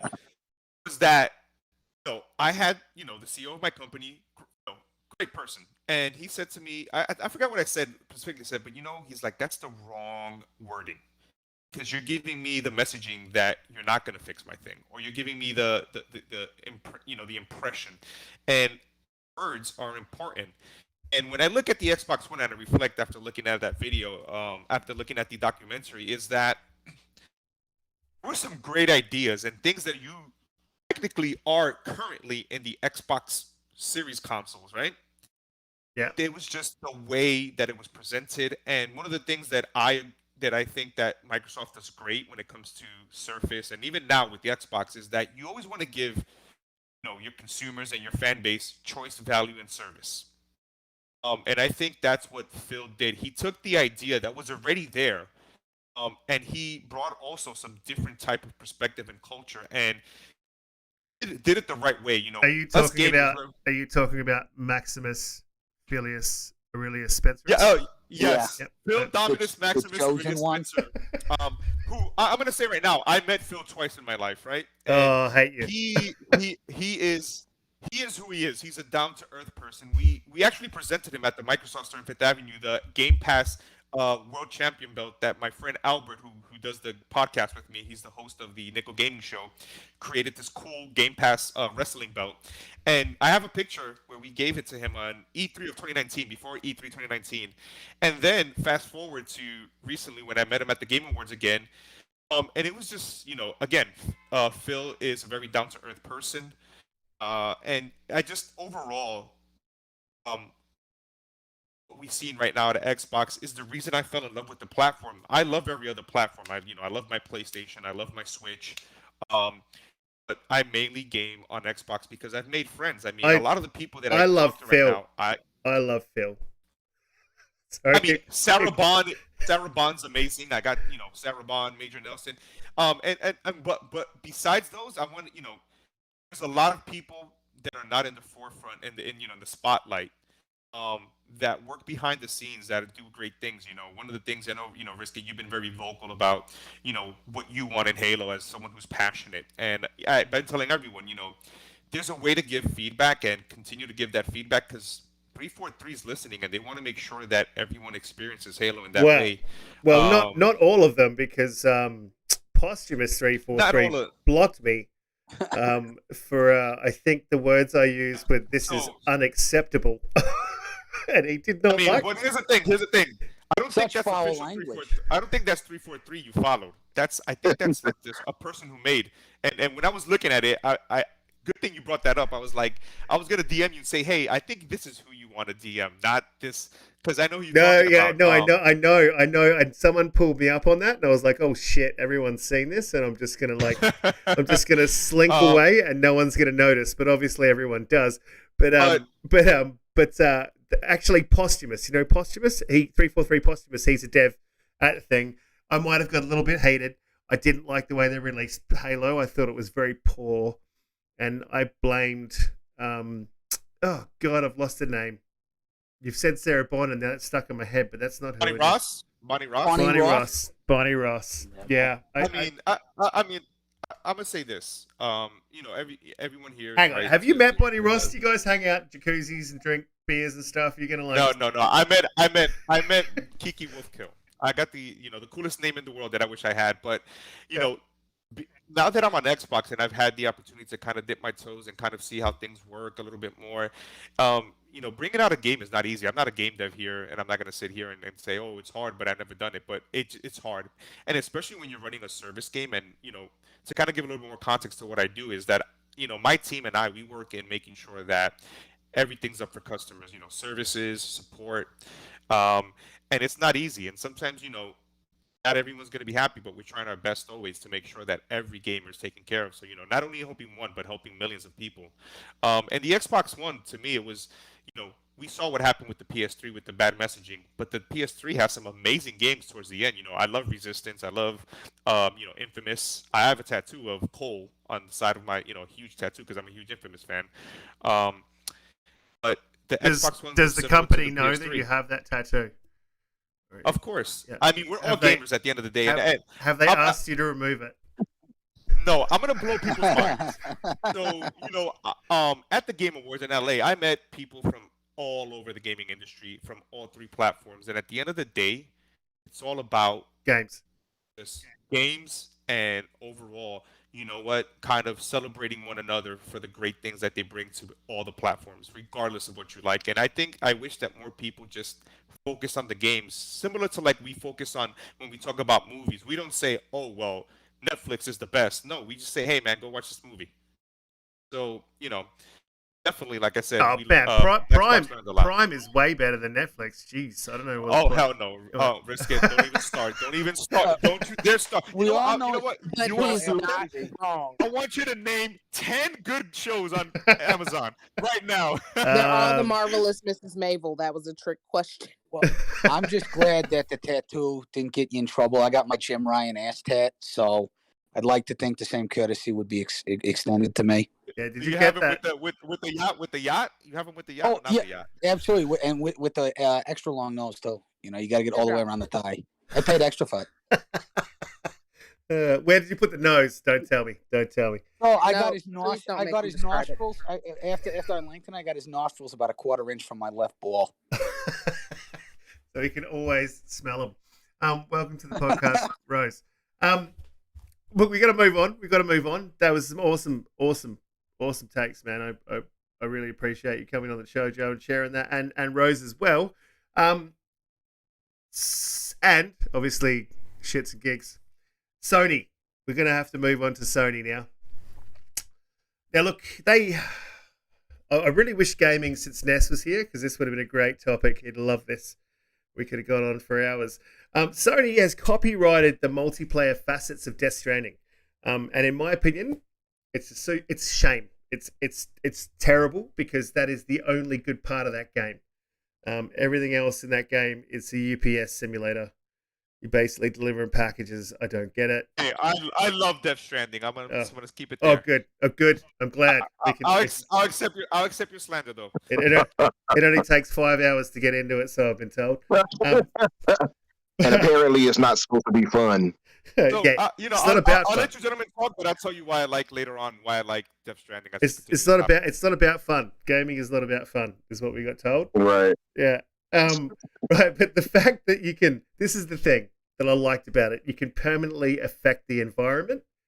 And they don't really have a multiplayer, but you could do things in the environment. And then another player would come through like 2 weeks later, and you put a ladder there, and the dude could climb the ladder, or you've built a bridge, or whatever. That to me is really cool. And seemed more Microsoft than it did PlayStation in its concept. It's very community driven, and I don't feel that PlayStation's very community driven, unless it's toxic.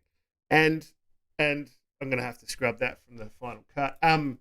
But look, I just think it's sad that they're gatekeeping this. And look, I know one of you guys brought up that Monolith did patent the Nemesis system from Shadow of War, but they still allow that system to be used, obviously for a fee. And I just don't see Sony allowing other companies or publishers to use this system, especially Xbox. I think it's a bit sad to gatekeep a system like that. Umbra, do you care that they did this? Honestly, I don't really care because I'm not into the game, so it doesn't bother me. But for those who are on it, and I guess the principle of things, absolutely, I'm against it. So that's about where I stand with it. But other than that, I'm unaffected. Yeah, Rose. I mean, you're a ex PlayStation, or could we just I call you? still have a PlayStation. Oh no, just come on over, Rose. Stop playing. Stop I playing. will Come get here. my PlayStation 4 exclusives, but mainly I will be gaming on Xbox. So there's that. So you're not a bot. You're not a pony. We're gonna have to call you a I am bone. a pony bot. You're a bony. Oh God, not a pony. I can see that going horribly wrong. I'll stick with pony bot. What do you think? Did you play Destiny? No, I did not. All right. I'm kind of in the same boat as Infinite. Not really interested. Shits and gigs. I know you got something. Come on, give me something. Well, Your Honor. No. So I a lot of people, and I think Umbra raised this point a little earlier. I think before the show started, where we kind of touched on it. A lot of people. It's easy to say you don't like gatekeeping, and I understand that in principle. I really do. I'm actually going to diverge with you a bit, and I'm going to do devil's advocate. It's not that I like gatekeeping, but I think in order for us to keep getting new content, by new content, I mean the games themselves, new software, right? In order for things to remain innovative, there has to be an incentive. Sony has to want to do better than Microsoft. Microsoft has to want to do better than Sony. When you set consoles apart, you intrinsically make the games a part of why you should. That it becomes a much bigger part of how you market, right? So they become about the games. I think competition is inherently good. I'm not advocating for total gatekeeping, but I do believe that Xbox, for example, having a Halo and PlayStation having exclusivity on a God of War do ultimately breed a sense of competition, which competition as gamers, as the consumers, that's the best thing for us. There's a lot of people that never bad. Right. Well, there's a lot of people that would argue that Game Pass exists because of the proverbial curb stomp ass whooping that the last gen's Xbox took. Never at the hands of the place. Never happened. Well, but I'm just saying it's a myth, right? Yeah. Of course, it's a terribly unfounded allegation. Yeah. But hypothetically, were that a narrative? I object, Your Honor. I object. Okay, well, objection overruled. I think that a lot of the coolest and most awesome games we have and the features that we enjoy, whether it's on a PlayStation, are born. They're bred by competition, and I think that's fantastic. So I'm not saying gatekeeping is good. I'm saying competition is good, and whether we like to admit it or not, gatekeeping is a very big part of what we would call competition. So Actually, with you on that, I think there was Joanna. That was Mr. Joanna Dark. That was a little on the other side of that a little bit. I think you and I sort of fell into that corner, though. Yeah, we kind of agree ultimately because I feel like if Halo was, also on PlayStation, then it kind of defeats the purpose. So I'm with you on that. On that part, I think PC. I've given a little leeway to that. What do I mean? What? What do you mean it would defeat the purpose? I mean that by infinite, Because if it's also on PlayStation, then there's no need for anyone to get an Xbox. And if there's no need to get an Xbox, the competition isn't there. That's not entirely true. The ecosystem for Xbox is the big reason to get an Xbox, not even just the games. She is an Xbox. She's an Xbox. You can argue that, but then if people are going to be able to get those exclusives that you're talking about PlayStation. Yeah, no, I agree that the ecosystem matters. It absolutely matters. Don't get me wrong. But if you have Halo, which is automatically a big system seller, and that's available on PlayStation. I also have God of War there, and I also have Horizon Zero Dawn for whoever likes that, or all these other games. And that defeats the purpose ultimately, because now I'm going to transition over to PlayStation. That right there Will takes away you? the competition. Oh, so Umbra, Will you so really? to kind of add this, right? I guess this is the best way to put it in a way. Not the best, but what I think about it, right? So there's people that don't buy consoles and people that play on PC because they may have the income or want to get the games at the highest fidelity, right?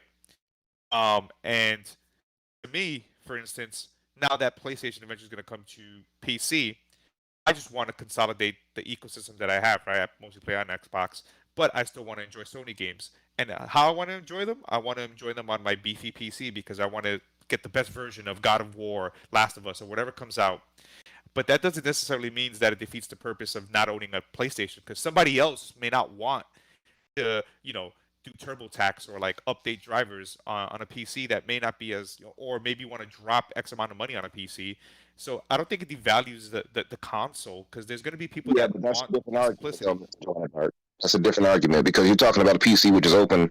On top of that, it's much more expensive for what you're talking about. You're talking about a super high, souped up PC. We're talking about two consoles that are fairly evenly priced. It's two But different things. And like those but console Rose made gamers a are not point. going to see like You that. are On about Um, to PC. make me They're not transform going to into go an backwards. Autobot in the middle of this podcast. but no, Rose made a point about, Transform. as we move into more about content, right? Game Pass is kind of like the driver. So what Yeah, content but then that but you're see, you also have it on PC. But if I have Game Pass also on PlayStation, I also have Halo over there and every other game. What do I need to get an Xbox for? That defeats. Because of That the makes Xbox that de Can you facto. fully customize a Hold on, but DualSense that controller? de facto makes Xbox a third party publisher at that point. It takes away the I mean, need for you're them to right. be there. Oh God, So Autobots that roll eliminates out. competition. It automatically eliminates competition. Halo cannot, and that's why Halo would never be on PlayStation, and that's why Well, you'll and I, never see Last of Us 2 on Xbox. It just Because defeats there's the purpose. completely different audiences for these It's games. not. It's well, not can a I matter can of I that, raise a because point? Because I here's the feel thing, an I think we're getting The Last of confused. Us. Yeah, But I it think we're defeats confusing gaming with the fact of technology. No, well, Yeah. what I think, it's not the tech, not to, but I do see what Umber's saying, because here's the thing. What we're talking about is the ecosystem, right? That's what we're, because we love it. We love the Xbox ecosystem. If you don't love the Xbox ecosystem, you're not the brightest individual. But that having been established, right?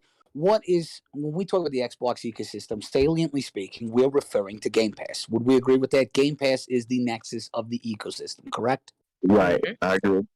Okay, so what is a great appeal of having Game Pass?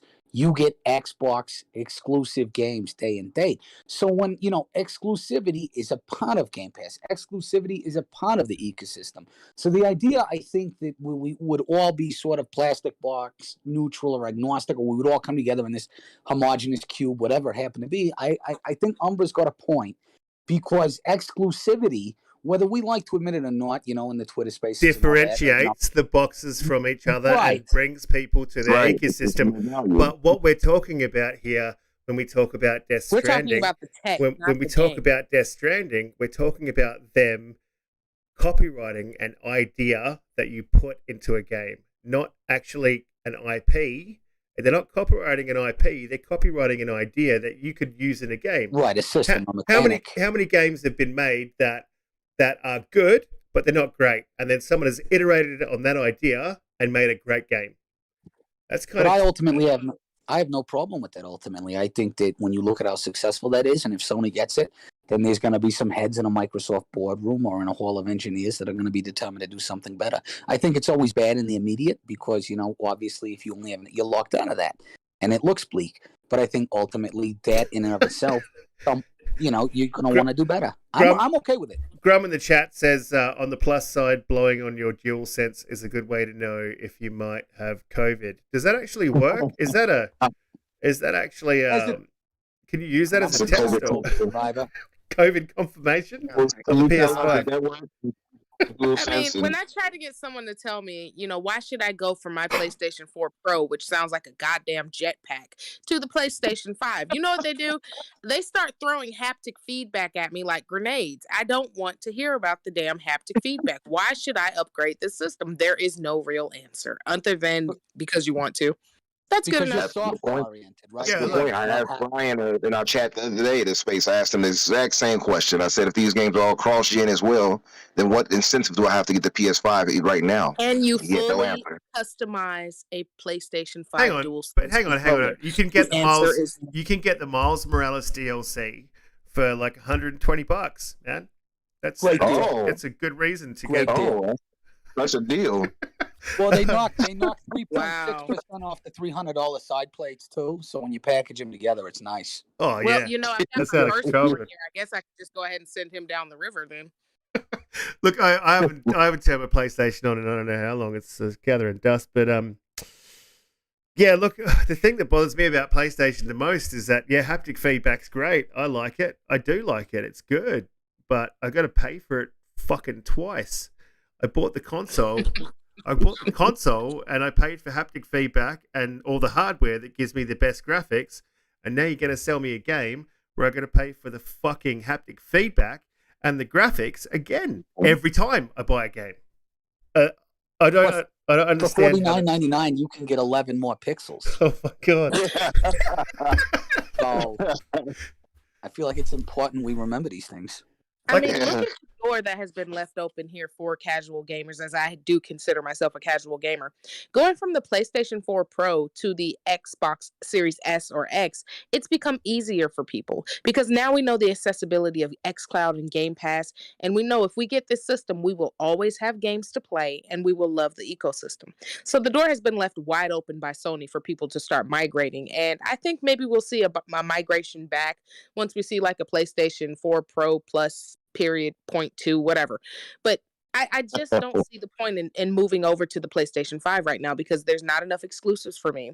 Everything wants to be cross-gen. It doesn't run native 4K. It's not giving me what I need in order to feel comfortable with the ecosystem or with the community.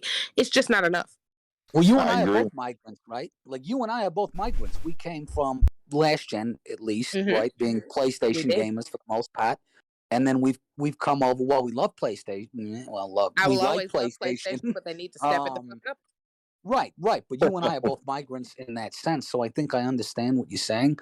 I think, and a lot of it is just it's very consumer friendly. You know what you're getting. It's day and date. You know what. And they announced Xbox to its credit will give you every game they're gonna make for the next 9 years in one show. Like it will be on that Game Pass graphic. I mean, my older sister asked me, she's into gaming, big gamer. She goes, which system should I get next? I rose from the dead like the Undertaker. I'm like, you really want to know? First, let's talk about Game Pass. Let's talk about xCloud. Do you need a controller? Let's talk about a Series X. I can hear the music now. It's exactly how I felt. I called her immediately because she texted me while I was at work. And I work in the healthcare field. So I'm in the hospital hiding in a med room in the back of the hospital. Like, hey, just real quick. Go look at this on Halo. Go look at this on YouTube. You gotta get it. Yeah, and then I was trying. She's really into Halo. Actually, she's never played. She hasn't played since the 360, but she's really into it. So I know that once I bring her to the dark side, I'll have someone to play with. If she hasn't played since the 360, her Halo experience is flawless. That's perfect, actually. If you haven't, you have had she's untainted. I mean, I've never played Halo. This is my first Halo game, and I think I'm pretty decent at it for someone who's never played it. I mean, I get some of my girls in these 1v1s, and I teach them how, just the basics of how not to die over and over and over and over. How to get yourself out of the negative when it comes to multiplayer, but there's nothing better than going into the first time I was in big team battle. It was just pure chaos, and I loved every second of it. I spent the entire time just laughing into the mic. That's dope right there. I'm loving it. I'm loving the whole transition here into the pony bot that you are now. Yeah, that's who I am now. Yeah, I'm with you. I'm one of you too. I've seen the light. Well, not the light, but I've seen. It's like lower gas prices. I just got a car that doesn't. You know what I mean? Like I don't know how to describe it, but I'm happy. I know where exactly I'm how you at. feel.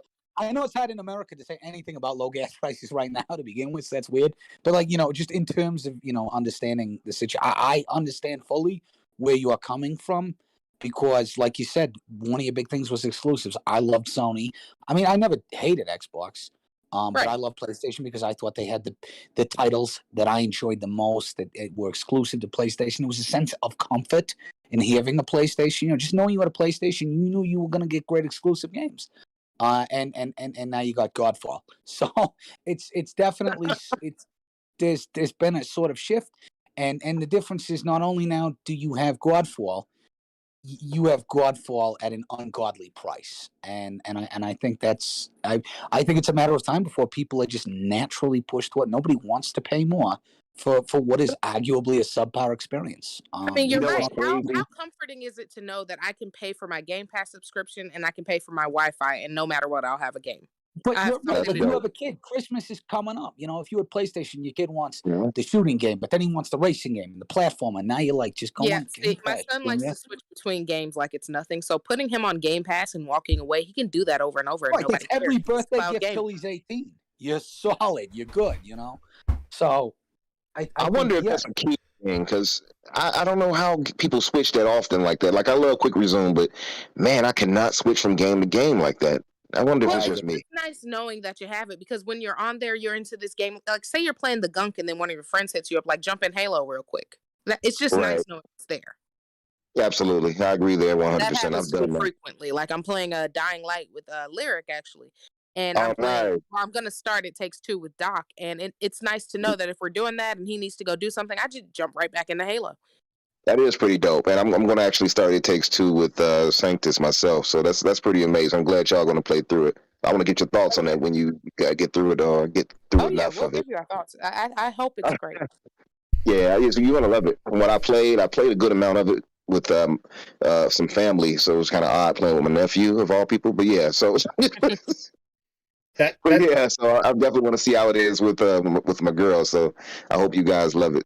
that game looks like it's pretty good, man. I mean, it won the game of the year. So, and the speech that guy gave was just out of control. Joseph Faris. Oh, I loved it. Oh yeah, that guy's always something. Yeah. Oh, I played that. What was the one with the two convicts escaping from prison? He did. I thought it was fantastic. Yeah, I gotta finish that too. What was the name I of won't that? ruin it. It's A Way Out. Oh, Oh, No yeah, Way I Out. played that No Way there, Out. actually. No Way If Out. you've I not, love that game. No Way Out. That's it. Thank you, Risket. If you've not played that yet, that is the best narrative co-op experience I've ever had. I agree. I highly recommend it. You played through it 2 rows? Yes, I play it with Jerk actually. We started last year, and we still haven't finished it, but we loved it nonetheless. Okay, nice. I got to get onto that game. Yeah, I only played maybe about 20 minutes of it. I got to get back to that. Look, we're going to move to our last topic for the day. And if you've been watching the ticket down the bottom there, you might have noticed that I've got written in that Sony PlayStation guys are the biggest wankers on the planet. Now, that's not just an opinion. There was an article that came out recently that As a fellow traveler, the most searched thing on PlayStation is Pornhub. it don't count till I see the categories. And wow. What? I'm sorry. I gotta know. These are the what if they're just there for comments? What if it's all academic, Yeah, they might Now, just be why- doing research. Okay. But I'm glad that Finish someone's your getting some But- use out of a PS5 but here's the in December. Here's the kicker. With 10 million consoles sold, I think it was in April. I don't know how many it is now. PlayStation 5s. They don't have access to browsers on PlayStation 5 anymore, and they still are holding the title Oh, that's for interesting. Pornhub, the most searched thing on their platform. So now I got to boot up my PS5 and I got to see if there's a Pornhub app. What is?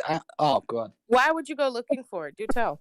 Why would you? Because I'm a man of science. Okay, first of all, watching porn on a television is heinous. It is a heinous act. You deserve prison.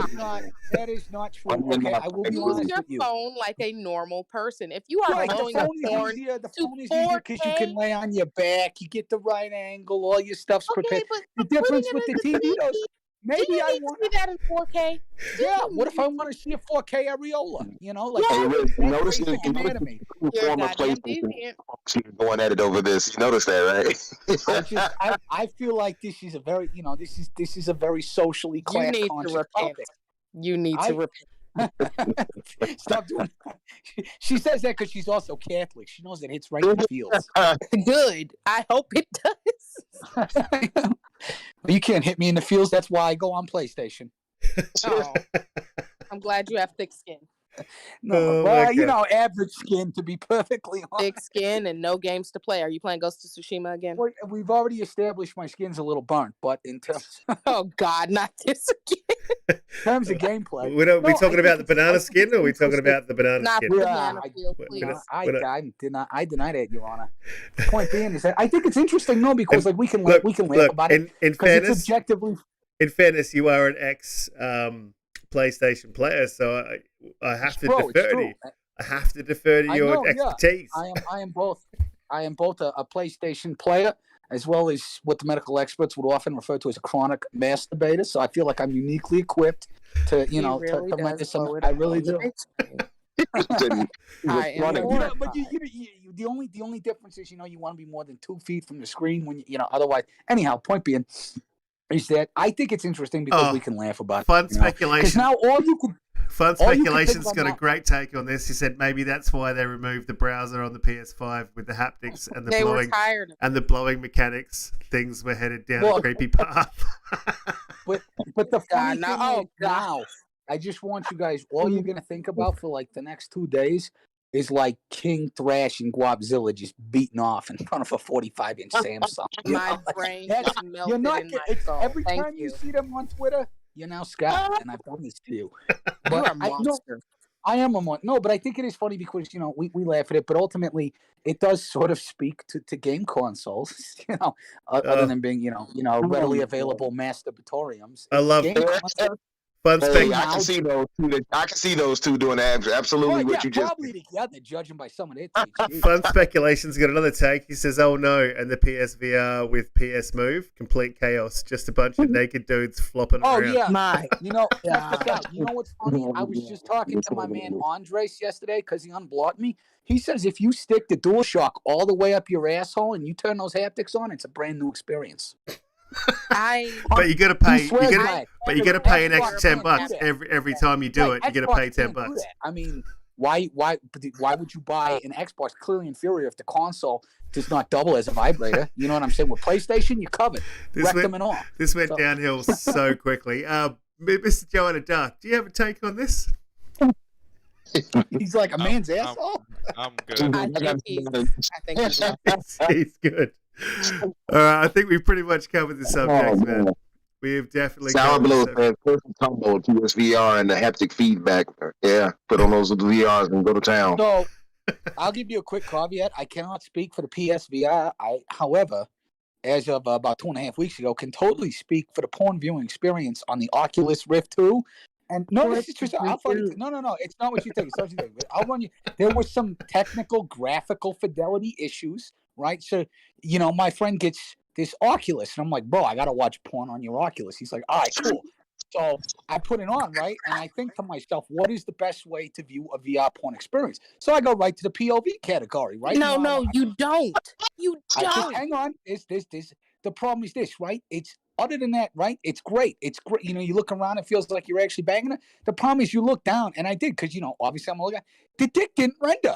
It's just this like pink fucking like 16-bit, and this bitch is wailing, and so I'm laughing my ass off. Because everything is a great porn, but the cock didn't render, so it looks like it's all like Super Mario 64. Like you can't really. I absolutely would not have lent you my Oculus if you would have told me that you were using it for porn. Put him back in his cage. I He is was obviously No, rabid. nothing to do with cages. I don't go to those categories. We're gonna cut this subject right there before that gets any deeper. That's a poor choice of words. Yeah, that's a poor choice of words. It's a very poor choice of words. Well, it's been an absolutely great show. I've had a great time, guys. Thank you all for coming, man. Miss Joanna Dark, your takes have been absolutely amazing. Like, it's great to hear your side of things from an Xbox guy's perspective, someone who actually works with the company. Let us know where people can find you, what you're up to, what you're playing. Yeah, thank you for having me on the show, and it was a pleasure to meet the rest of the panel. You can find me on Twitter under big_n_boss,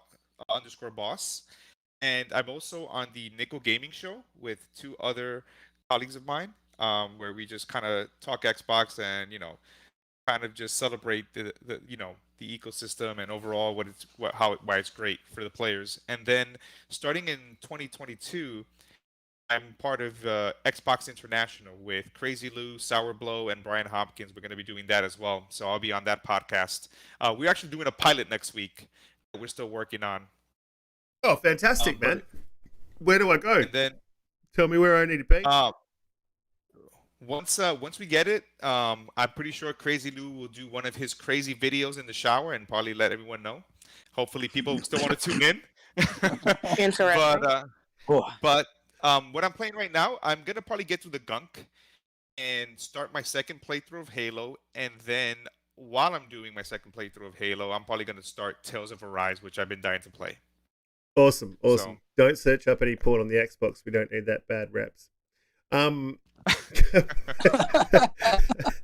It's always great. Xbox off on my Connect. It's always great to see shits and giggles. You always take the conversation to a new height. Tell us what you're up to, where we can find you, what you're playing. Yeah, you can find me on Twitter at Shits and Giggles Gaming, or on OnlyFans as Station Wagon Mayonnaise 69. And that's where I'll be. You're gonna love the dude, man. Rose, thank you so much for coming on the show. It was awesome to sit down and talk God of War with you. I don't often get to talk God of War with Xbox guys, so this has been refreshing. And all the other takes you have on everything is absolutely amazing to have you on. Thank you. Tell us where we can find you, what you're up to, what you're playing. Rock and roll. Well, you can find me on Twitter and at the same @name you see here, Sleepless NKY. You can find me on Xbox with Double Rose 7.